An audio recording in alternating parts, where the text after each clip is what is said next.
वहिनी, वहिनी,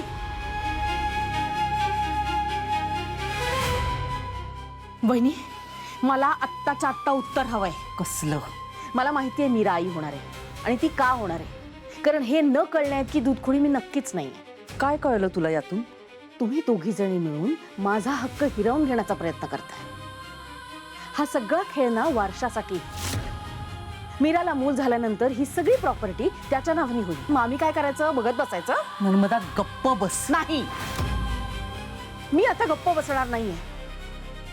आजपर्यंत मी गप्प बसत आले आणि तुम्हाला गप्प बसवलंस, पण आता नाही. आणि मी माझा हक्क सोडणार नाही, मी सांगून ठेवते.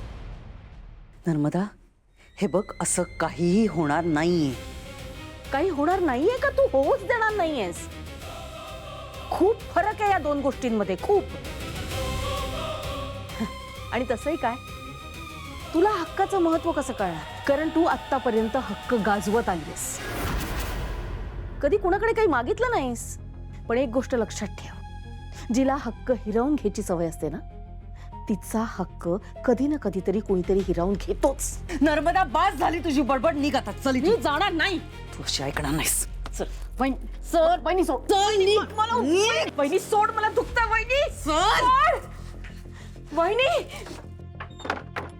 वहिनी, वहिनी दार उघड. वहिनी, मला उत्तर हवंय. त्या अंबिकाने नक्की चहात काहीतरी टाकलं होतं. पण मीरा पण तिथेच होती. तिला माहिती नसेल? असं कसं? त्या मीरावर विश्वास ठेवून मी चूक तर केली नाहीये ना? मीरा, काळजी करू नकोस, काही चूक होणार नाही. अहो पण आपल्याकडे ऑप्शन नाहीये, वेळ नाही आपल्याकडे. संध्याकाळ होत आली आहे. तुला माहिती ना बाबांनी काय सांगितलंय? आपल्याकडे फक्त आजचा दिवस आहे. रात्रीपर्यंत ते द्रव्य तिच्या रक्तात गेलंच पाहिजे.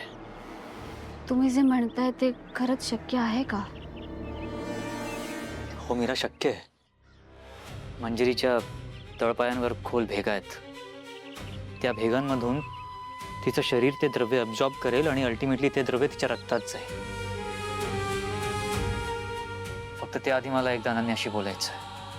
तळपायातून ते द्रव्य शरीरात जाईल, कसं शक्य आहे? मी सांगतोय ना, शक्य आहे. विश्वास ठेव माझ्यावर. हा प्लॅन काम करेल.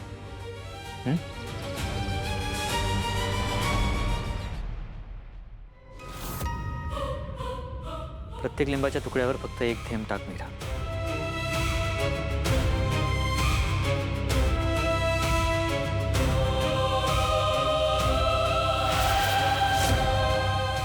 अथर्व, आपण नक्की काय करतोय?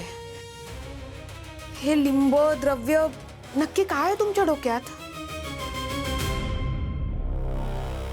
युद्ध फक्त शस्त्रांनी जिंकता येतं असं नाही. यावेळेस मला नात्यांचा वापर करून नाती वाचवायची आहेत.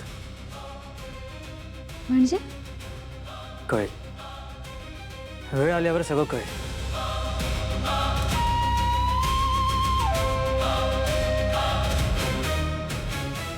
झालं?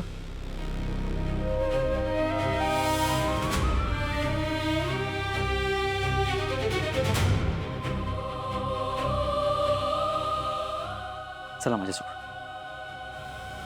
चल.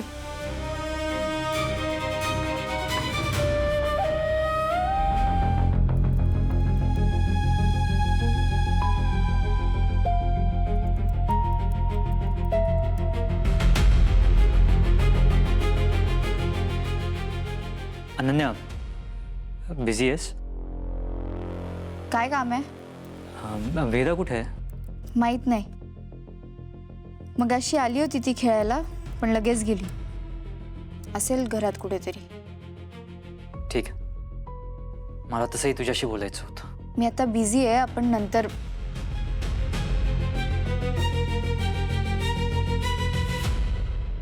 हे काय आहे?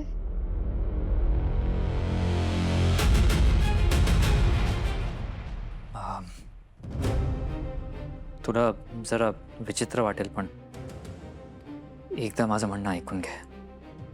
काय झालंय? थोडा डिस्टर्ब काय आहेस? बस ना.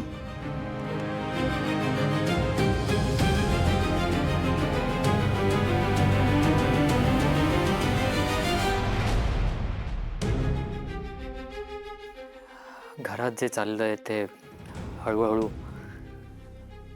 माझ्या हाताबाहेर जात आहे असं वाटतंय मला. रोज एक नवीन भांडण, एक नवीन वाद, आरोप प्रत्यारोप. आपण भांडतोय तू आणि मी, आणि प्रत्येकाला वाटतं की त्याचीच बाजू खरी आहे. अनन्या, या सगळ्यात मी मध्ये उभा राहून आपलं घर, आपली नाती तुटताना बघतोय. दादा, अनन्या, बाबा असते ना तर त्यांनी 2 मिनिटात हे सगळं ठीक केलं असतं. पण मी शिकतोय अजून. मला वेळ लागेल. मला बाबांसारखं कसं डील करायचं हे अजून कळत नाहीये. म्हणून मी आज एका गुरूंना भेटायला गेलो होतो. गुरु? माझ्याकडे दुसरा ऑप्शन नव्हता. ह्या सिच्युएशनशी समजूतदारपणे डील करून झालंय, बोलून झालंय, समजावून झालंय, रागावून झालंय, चर्चा करून झाली आहे, पण त्याचं काही रिझल्ट निघत नाहीये. सो नाईलाजाने मला जावं लागलं. हा जरा वियर्ड वाटेल पण त्यांनी मला लिंबू दिली आहेत. आईने जर ही लिंब पायाखाली चिरडली आणि जर तिचा पाय काळा झाला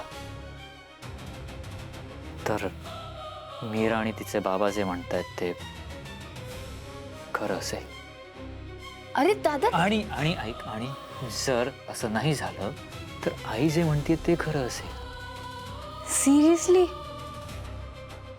तू या सगळ्यावर विश्वास ठेवतोस?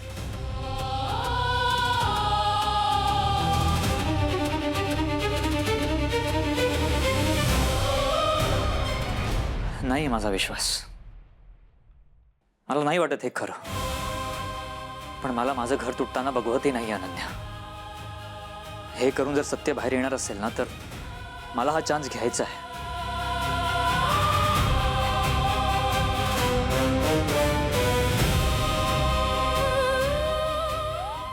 हे बघ, मला तुझे इमोशन्स कळतायत, पण हे सगळं चुकीचं ठरू शकतं ना.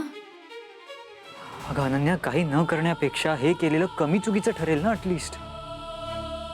दादा, आपण पुन्हा बोलून बघू ना. किती वेळात तेच तेच करायचं. दमलोय मी इमोशनली दमलोय.